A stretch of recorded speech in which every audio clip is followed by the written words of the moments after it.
All right. We're back. We're back, baby. Hi. All right. Look who I got sitting next to me, Little Miss Morgan. She's back. So now for a segment, it's going to be the American F.A.M. with an M, F.A.M. podcast. Fletch and Morgan segment right here. Great idea. This came from Morgan. Didn't come from me. Didn't come from Nick. All the good ideas come from Morgan, apparently. About best. Also, the best ideas come when you're in the shower. That's when it happened. That's when it happened? Yes, it was in the shower. That's when your best ideas come. Well, they do say that the most deep in thought that people are is actually when they're showering. So, I heard it was when you're doing a number two. That's what I heard. Well, that too. I thought most people were just thinking, "How am I going to get this out?" Like, No, I heard a lot of like Einstein, Benjamin Franklin. They had a lot of like epiphanies, a lot of revelations when they were doing a number two. I've personally never experienced. It's usually it's after, not during or before, but it is. And trust right me, I try every time because I go 3 or 4 times a day. I'm thinking there's going to be a solution to cancer, some sort of mankind transcendent notion that's going to come inside my brain. Never happens. It's just the number two. So, but I digress for a moment. We're going to talk about best and worst sports game experiences, which I thought was a terrific idea. We'll just jump right in because that's what we do best. Yeah. Last time you were here, we'll just jump right in. Best sports game experience. This goes back, takes me back to about 2004. I believe it's 2004. So long ago, I was working at the newspaper. I was working at the Plain Dealer at the time as a truck driver. Yeah, right? 21 years ago. Yeah, it's a hot minute ago. Where Patricia Heaton's father worked for as well. Yeah, 100%. Yeah, of Everybody Loves Raymond, right? Yeah. In the middle. Chuck Heaton, I believe, was her dad. Yes, my sisters actually had his car. Really? Yes, we had it. That's a nice little tangent and nugget. That's an interesting note. We go back to 2004. I had worked at the Plain Dealer, and I also had my own construction company, like a landscaping company. I shouldn't say that on the air because I never claimed taxes on it. Whoops. But if the feds raid my barn for past taxes due, well, the show will get shut down. That's how we'll get demonetized. It's not through my big mouth talking about my testicles. It's probably about... From tax fraud. Yeah, it's tax fraud. So anybody of the 30 people that watch this, you ever want to get back at me, you don't like me for some reason, just call up the feds and tell them I had a landscaping company for years. And I never paid taxes. That's a story for another day. Anyways, I had a landscaping account, and they went to the same game. I went, I believe, with my buddy Chris at the time. I can't remember if it was Chris or Dan. Doesn't matter. It's so long ago that the people that are watching, they'll know this is a real hot minute ago. Casey Blake was the guy who played third base for the Indians. That's how long ago. Like I say, like Nick said, 21 years ago. Anyways, Casey Blake hit a foul ball. And it hit in like a couple rows by. I went to go visit my friends who were my landscaping customers, right? And they have a handicapped kid. His name was Bob Hansen. If he ever sees this, I haven't seen Bob in like literally about 10, 15 years. Great kid. He was in a wheelchair. He had multiple MS.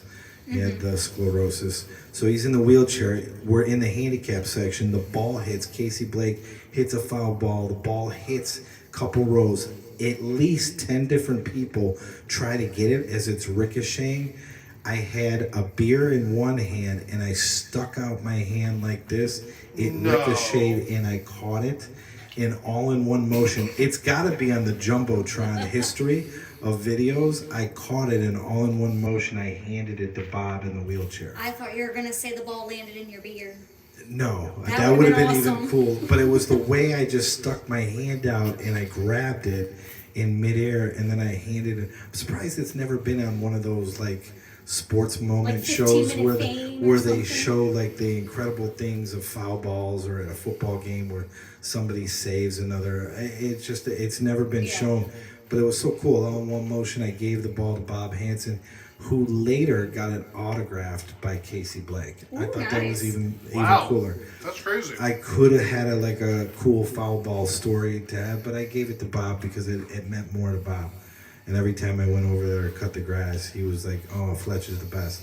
Too bad I couldn't like take that same energy, put that in a female, and I could have gave a female a foul ball, and they would have been like, "Hey, Fletcher's the best guy. I'm gonna marry him." But it didn't happen. So I got a guy in a wheelchair who thinks I'm great. None of the females do. But that's my best sports game story. I will never forget that because I made not only a kid's day. He wasn't a kid. He was like the same age as me, but I mean, he was in a wheelchair his entire life.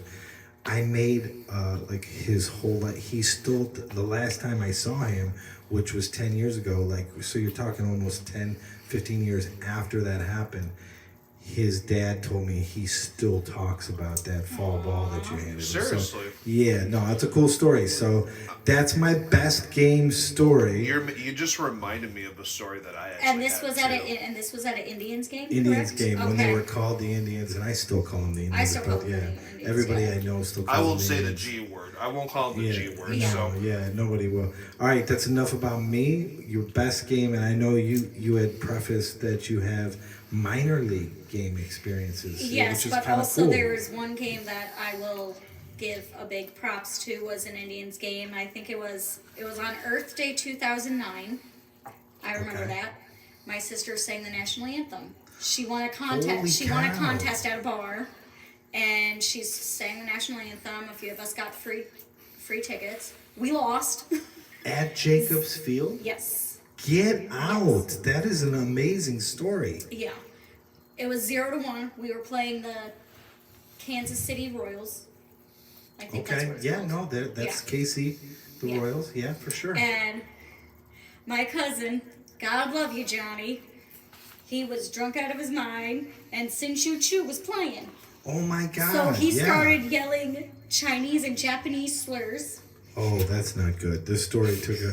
Wow, we did. I was so excited for the story for about No, 30 it's, seconds. It's funny because and then we're talking nobody about heard him. slurs. Nobody heard him. Well, we don't know if he was saying slurs, but he was like saying it in Well, Japanese. yeah, well, that's hilarious. What a great story. It was funny, but that wasn't the best one. But another good one is I saw my first Monsters game. They went in overtime, and then I watched a shootout. Was my first Monsters game. Really? Yes. What do you mean by shootout? So Explain they to, were still they were still tied in overtime. Okay. So they had a shootout. So they picked the best shooter on each team and the best goalie on each team, and they just keep shooting until someone gets 3 shots. Wow. And that was my first game, and shootouts are very rare. I didn't know that either. Yeah. I had heard of it. I didn't know exactly what a shootout was. Hockey is one of the sports that I think is awesome to watch live. Me I've too. been to a couple Red Wing games in Detroit. That's because actually we don't have an NHL team here in Cleveland, but yeah. That's actually a perfect transition into the story that I thought of while you were mentioning your Cleveland Indians story. Yeah. And that was actually I went to a Monsters game with my my mother and 3 family friends of ours, like our 2 family friends and their son, who I'm also, friends with. Yeah. I think they knew. I know, strange association, but you get the hookup when you have strange associations. They were actually friends with, I forget what it was. I think it was either a doctor or a dentist. I want to say dentist of the Lake Erie Monsters. And actually, that same night when we went to that game, I actually got, and I think it's in my storage unit somewhere, I actually had a used hockey puck from the team. And it was literally used. Like, it was cold as ice. I was holding it in my hand. There was still ice on it. And I still have that hockey puck to this day. This was back from 2010. Oh my God. Like, That's awesome. I actually got a hockey puck from the Lake Erie Monsters. They gave it to us personally. Holy cow. So I was That's a lucky pretty- I was a lucky kid. That's pretty cool. Yeah, it still had I like that. It still had the ice. Like when at a different game I caught another foul ball, it still had the dirt on the hard Yeah, ball. yeah. It makes it, I don't know how or why, but it makes it more Authentic. genuine, authentic. Yeah, exactly. Well, it's 100%. Well, that's how I feel about when you go into the sports shops or something. And look, this is all cool and all, and it's probably authentic. But it's like when you see the baseballs that they claim have the autographs of some of the players, but it's like if you're selling it to a store and it's in like that glass box or something like that, you kind of think to yourself, is that really authentic? Correct. Yeah. Plus, I like to hold the hard ball up to your face so you can smell it, just like a glove. The certain smell of the leather of a used glove that you've fielded like baseballs with. I mean, it just has a certain scent. I'm a huge baseball nut. It's my favorite sport out of all of them, but it is That what was it my is. mom's favorite sport. Yeah. Mine's basketball, actually, believe it or not. Mine's hockey. Those were awesome stories. We're right at the midway of the timestamp, so we'll go to worst stories. Yeah, do you want to start that off? Well, I mean, it's a Browns game. We got to go back to 2014. All right. It was a date story. Browns game so long ago. I went with my buddy Reeve. If Reeve watches this, he'll remember the blonde girl that I went to the game with.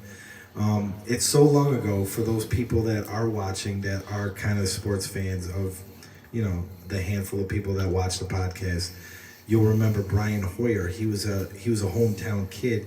He was quarterback for the Browns for about a season and a half. The Browns have had so many quarterbacks, but it's going back that far to. It was the same year where Johnny Manziel took over, like midway through the year. Yeah, So I we went remember that. early in the year, 2014. I went with this girl. We'll just call her Allison, using finger quotes. We'll just say her last name was Souter. Oh, sorry, did I say that out loud?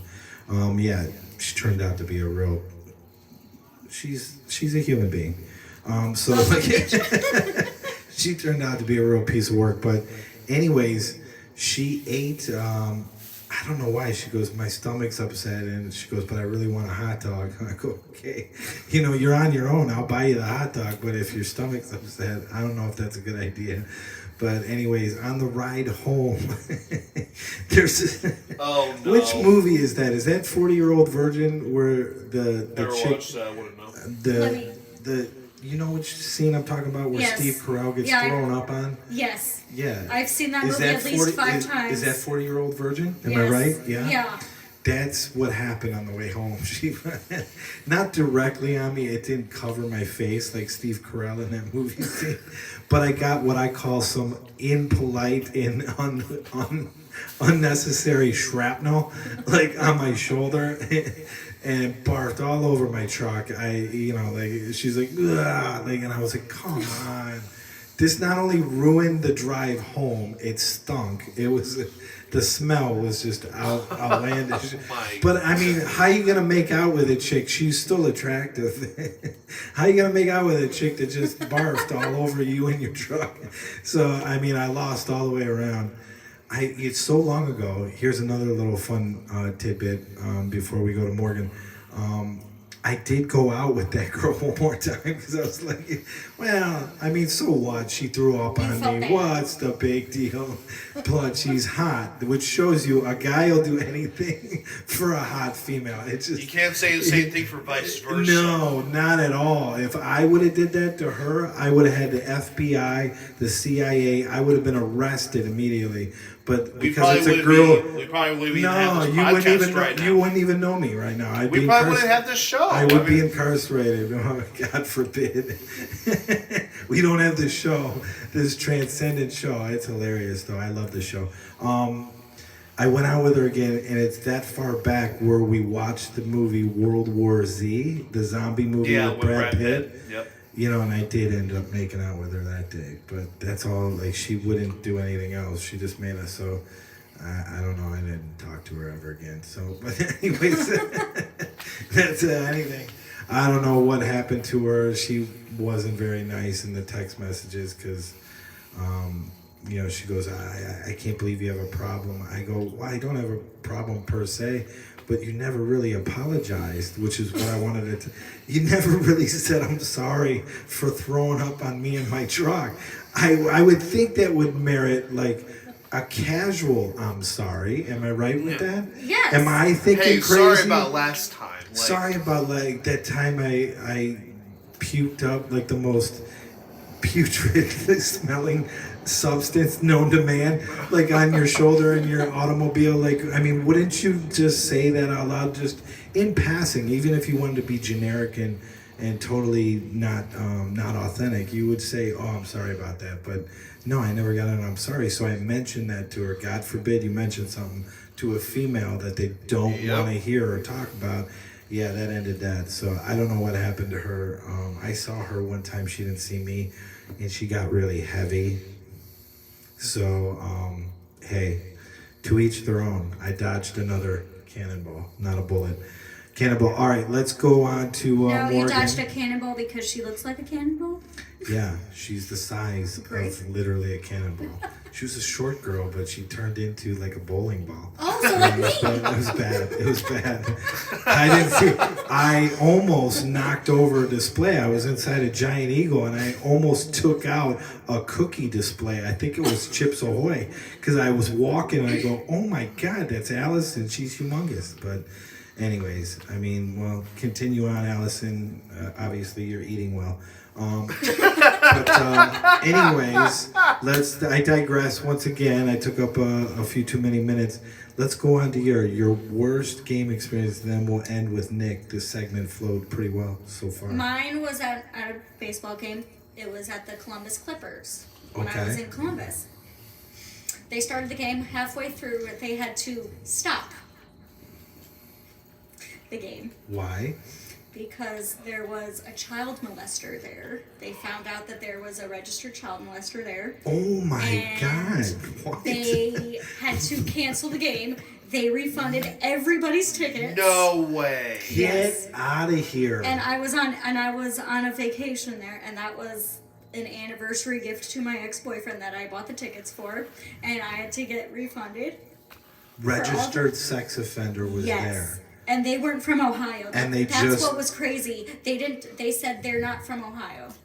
And they gave refund back. Yeah. Holy They gave everybody cow. their refunds back because we have to stop because he's not supposed to be here. That's an interesting story just from the fact that they found that out and they refunded. I wouldn't apparently he bought a ticket. Wouldn't you think, in today's world, well, this happened years ago, but everybody would want to be like politically safe, correct, and they wouldn't want to make any but when there's kids kids in danger, you got to do the right thing. I'm glad they did do that, but that's shocking. Honestly, it's really good that you said that, and if you want to end it on this, we can. But I'm glad you mentioned it has to do with what you just said, what she just shared, but it has nothing to do with sports. But as I told you earlier before we started these episodes, these segments here, I had just watched the Tucker Carlson, Daryl Cooper show. And I remember at one point, I think it was Tucker Carlson or Daryl that said this. I feel like it's Tucker. And he said, look, there is a small price to pay when it comes to a lot of things like Intel or war or anything like that. But he said, I'm sorry, once kids are the price, that's it. You need to stop. Yeah. Same thing that applies to that I story. agree with you. Child molester involved, that's it right there. Mm-hmm. No 1,000%. bar none. So it's and all we knew that he was like an 80-something-year-old man, and he literally broke in. Oh wow, he So was an older guy. Yeah, so it that's wasn't like how a younger person. Wow. No, apparently it was somebody's grandfather. They're like, "Oh, Krampus here. He's not supposed to be here." I can't see. It was actually somebody's grandfather that was there, and their mom went to the up front and said, "Hey, this person's here. You got to close everything down." Wow. And so it was I think it was the third or fourth inning they were at. They just started that or just ended that inning, and they're like, "Yeah, we got to close it down." Wow. I have no words. I actually had the perfect thing to end this segment on. I only have one you can consider my worst sports story because I don't. Yeah. You guys all know me at this point. I don't mess with sports. Not a huge sports guy. That's okay. I have respect for sports itself. Yeah. If someone says, "Hey, should I play baseball or football?" I'm going to tell you, go play ball. I'm going to tell you to go do that. And if my friends wanted to have me go at them in a game of basketball, I'll do that. But in general, I don't go to. I could probably count on one hand how many games I've been to. Actually, no, not necessarily one. I've been to 2 Lake Erie Monsters Days. This is how well I remember. This is how much I've been to. Are you okay? Ladies and gentlemen, this is why it's hard to talk with. This is why it's hard to have a F.A.M. and a F.A.N podcast episode. Every single time this happens outside a studio. In fact, I'm going to get into camera frame for this one. This was not staged.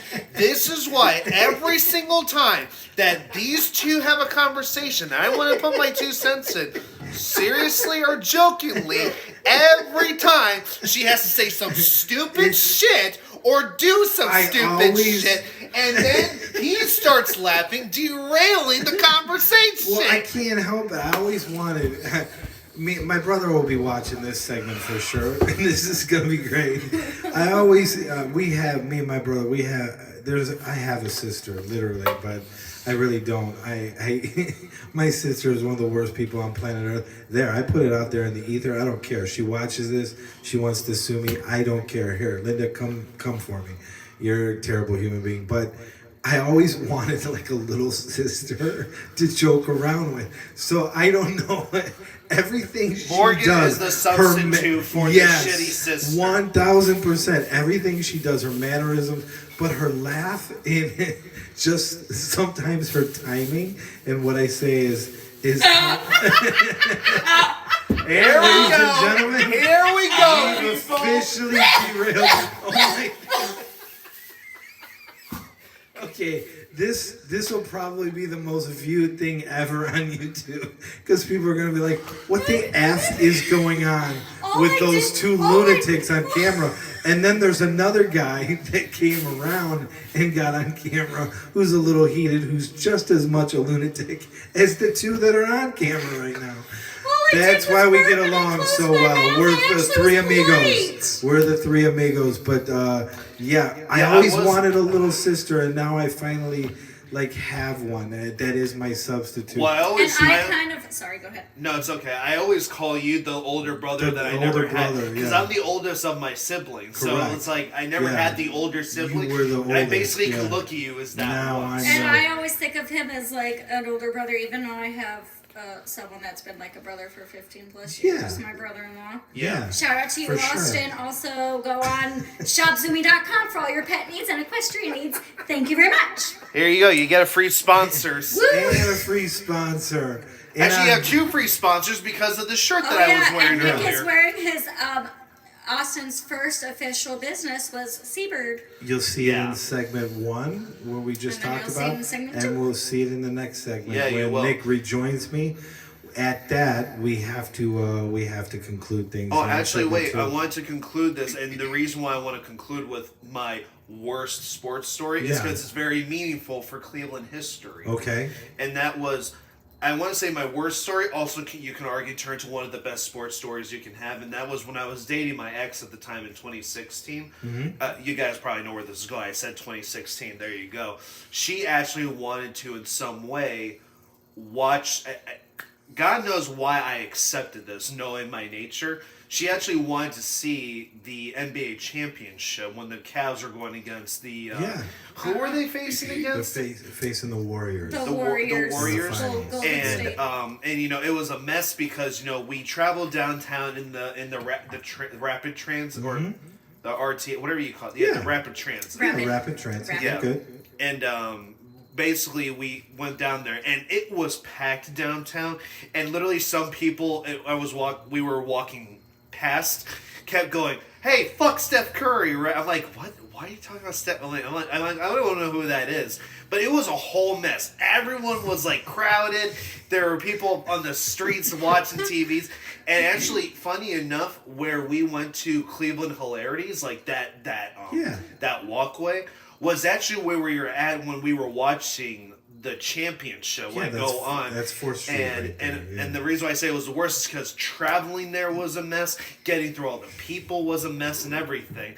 But you could also say it's one of the best because I actually got to witness, proudly so, the Cavs get their first, wasn't that their first first victory in a Yes. championship. That's their first, championship. And in LeBron history. had, and I'm not franchise history. And LeBron also promised Cleveland a Yeah, championship, for sure. right? And everyone, my ex at the time too, was literally crying in happiness because of how they won their championship. Yeah. So you can say it was the worst sports story I had, but it's also one of the best because of what turned out to be that night. 100%. Yeah, no, it's a cool story.